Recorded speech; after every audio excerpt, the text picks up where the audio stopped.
Try natin.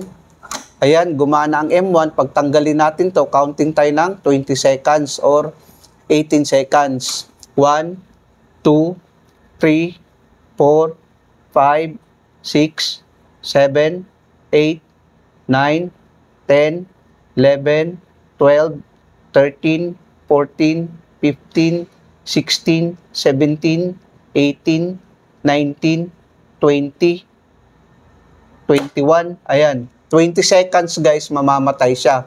Ngayon, pag itry naman natin to, ang isa naman ang gagana, no? Ayan, gumana naman yung isa. Pag tanggalin natin to, kakaunting din tayo ng 20 seconds.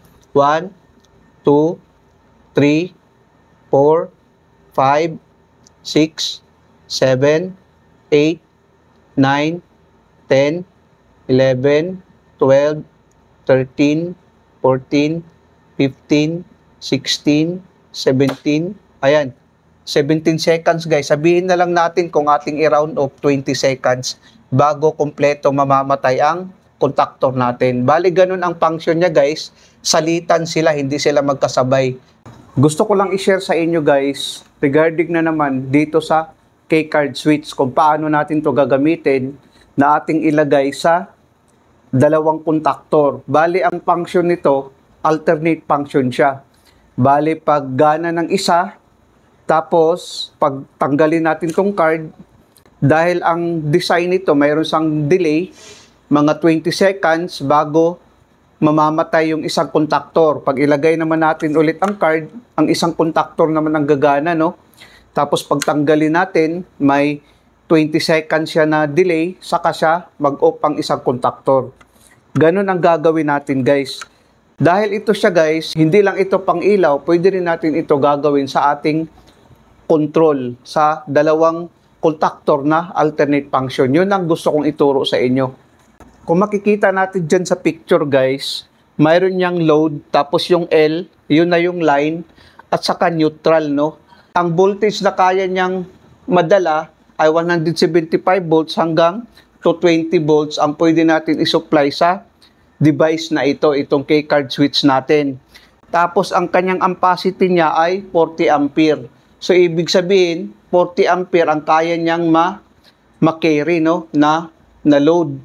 So ibig sabihin, kung i-apply natin sa Philippine Electrical Code, dapat 80% lang ating gagamitin. Ang 80% sa ating 40 ampere, kung hindi ako nagkakamali, ay 32 ampere lang. So yun ang dapat natin i-apply, ay 32 ampere lang ang dapat na makarry niya na load. Bago natin umpisahan ang connection guys, alamin muna natin yung device na ating gagamitin. Ito na yung circuit breaker natin, no? CB1, ito na siya, CB1. Ang CB2 natin, circuit breaker to, ito na siya. Tapos ito naman yung K-card switch natin, no? Ito na yung K-card switch natin, ito na siya. Ito yung M1 natin guys, ito na yung M1 natin.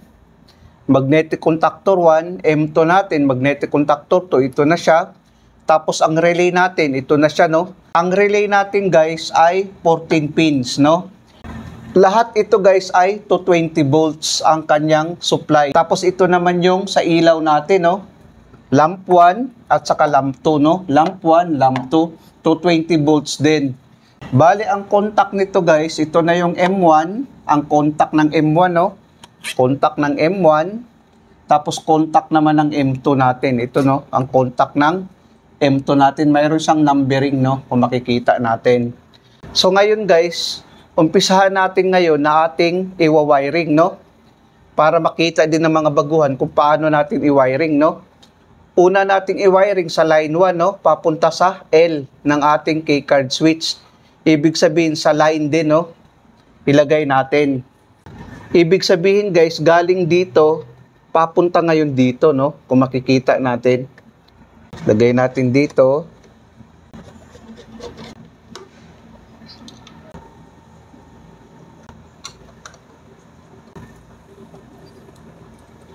Ang kasunod naman yan guys, dito naman tayo sa line 2 ng circuit breaker, no? Or neutral, papunta naman sa neutral. Ibig sabihin, galing dito, papunta ngayon dito, no?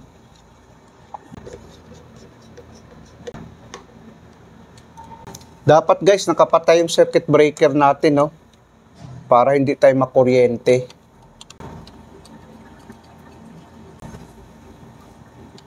Ang kasunod naman yan guys, dito naman tayo sa load, no?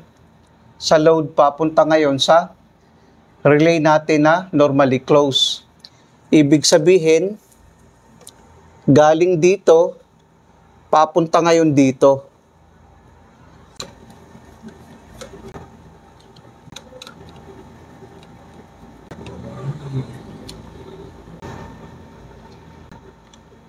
Takpan na natin ito.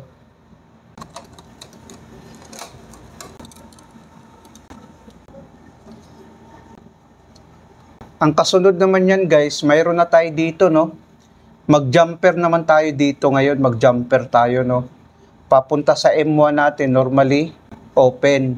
So ibig sabihin, galing dito, papunta sa M1 number 14, dito natin ilagay.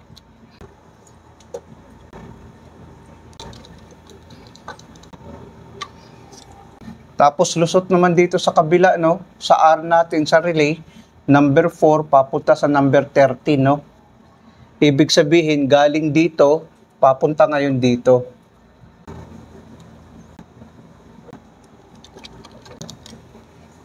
Ang kasunod naman yan guys, maglagay naman tayo ng jumper dito, no? Papunta sa M2 natin, normally close. Ibig sabihin, galing dito, papunta ngayon dito, no?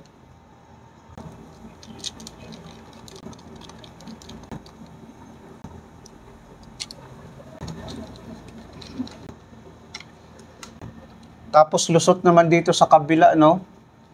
Sa 21, papunta sa A1 ng M1 natin. Ibig sabihin, galing dito, papunta ngayon dito.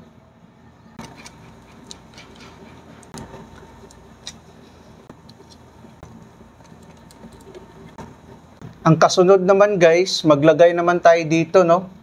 Papunta ngayon sa R1 natin. Ibig sabihin, pwede natin ilagay dito, no? Sa number 14. Sa number 14, normally open. Papunta ngayon dito sa R1 natin, normally open din, no? Ibig sabihin, galing dito, papunta ngayon dito, no?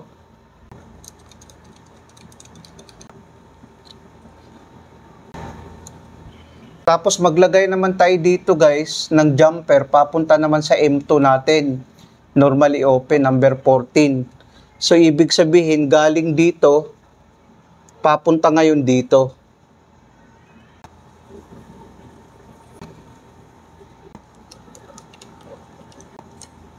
Tapos lusot naman dito sa kabila, no? Sa relay natin, normally open, number 7, papunta naman sa M2 natin, number 13.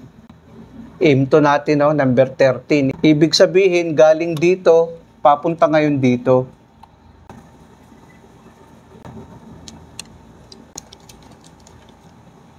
Tapos mag-jumper naman tayo dito guys, no, sa number 13 papunta sa number 22, normally close sa M1. Ibig sabihin, galing dito, papunta ngayon dito.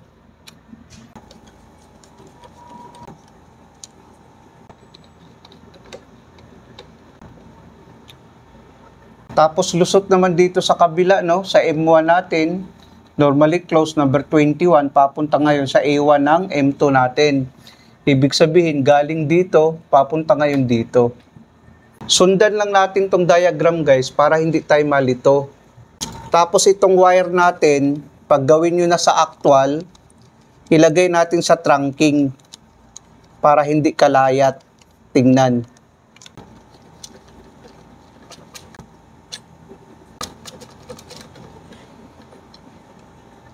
Ang kasunod naman guys, dito naman tayo, no, sa line 1, papunta ngayon sa M1 natin, number 44.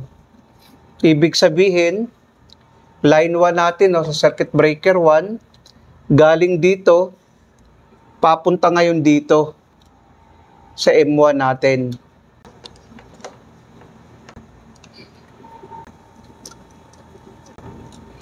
Maglagay naman tayo ng jumper dito guys, no, sa M1 natin, number 44.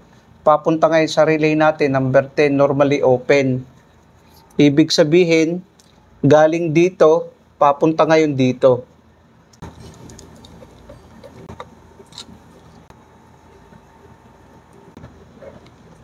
Ang kasunod naman guys, lusot naman dito sa kabila, no? Number 43 ng M1 natin, papunta naman sa normally open ng relay natin, number 6.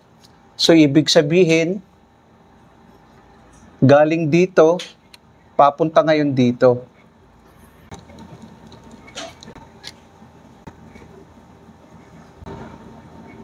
Maglagay naman tayo ng jumper dito guys, no? Papunta naman sa M2 natin, number 32.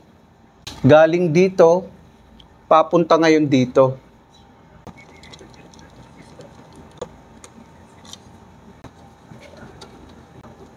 Lusot naman dito sa kabila guys, no? Number 31, papunta sa A1 ng relay natin. Ibig sabihin, galing dito, papunta ngayon dito.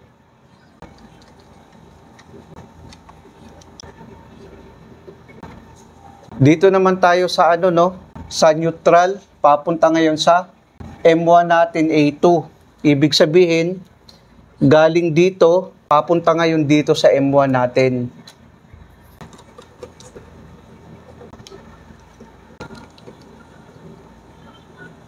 Tapos mag-looping naman tayo dito guys, no? Papunta sa A2 natin ng M2.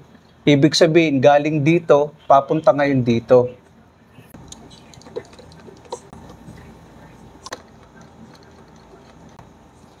Tapos mag-looping naman tayo dito guys, papunta ngayon sa A2 natin ng relay. Galing dito, papunta ngayon dito.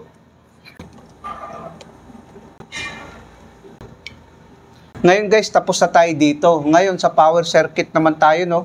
Kung saan natin ikabit ang ating ilaw. Dito naman tayo sa circuit breaker 2. Galing dito, maglagay tayo dito, no? Tapos mag-jumper naman tayo sa kabila. Ibig sabihin, galing dito, papunta ngayon dito, tapos mag-jumper naman tayo dito.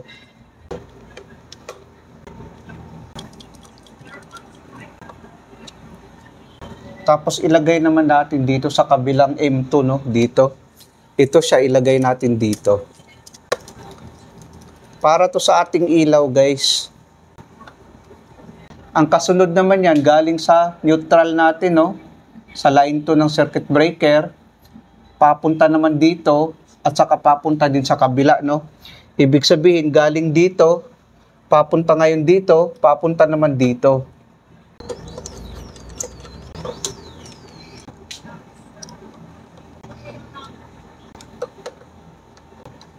Tapos na tayo dito guys, no? Naglagay na tayo ngayon ng kasunod naman ng ilaw naman natin sa M1. Itong isang ilaw na ito, ilagay natin dito, no? Ikabit natin itong dalawang wire niya, ikabit natin.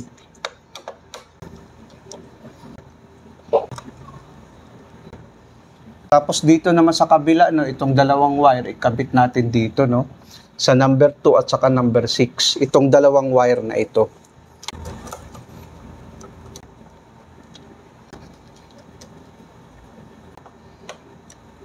Ang function nito guys, pag gumana ang M1 natin na contactor, iilaw din ang ilaw natin, no?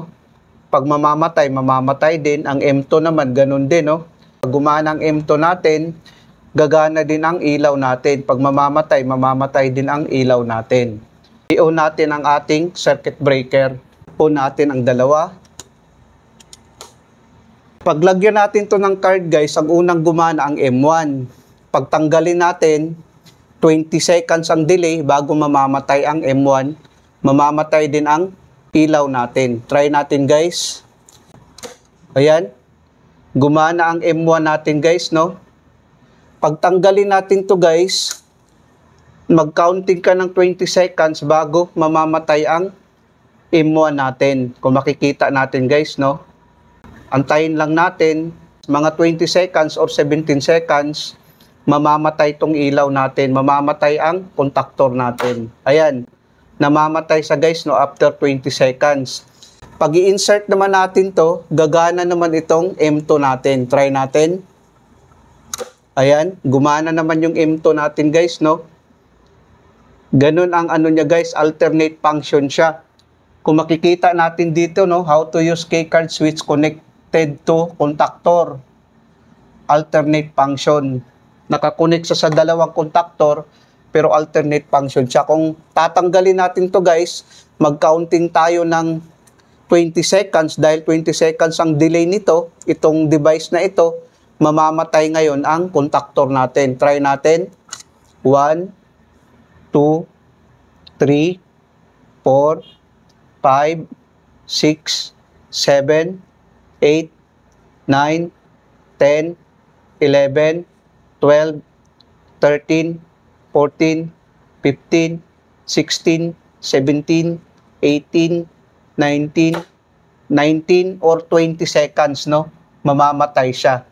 Ngayon, pag itry naman natin to ulit, gagana naman itong kabila, no? Try natin. Pag itry natin to guys, tapos tanggalin kaagad natin, ganun din. Kahit baliktarin natin tong card, ganun din guys, no? Gagana at gagana din siya, no? Kung makikita natin. Ayan. Pag tanggalin natin, mayroon pa rin siyang delay. 20 seconds, mamamatay siya. Ganun ang ano nito guys, ganun ang function niya. 20 seconds, mamamatay siya. Ang device kasi natin, ang design niya, 20 seconds bago mamamatay ang contactor natin. Kung makikita natin guys, ayan, namamatay siya. Ganun din dito sa kabila. Pag ilagay natin to tapos bunutin natin, ganun din ang function niya, no? Ayan, no? Kung makikita natin. Tapos 20 seconds din, mamamatay din yung contactor natin. Ganun ang function niya guys, kung makikita natin. 20 seconds, mamamatay siya. Antayin lang natin guys, ayan, namamatay siya. Ganun ang function niya guys, alternate ang function niya guys, kung makikita natin, no? Ayan, gumana naman ang M1. Pag bunutin natin to, mamamatay. Ayan.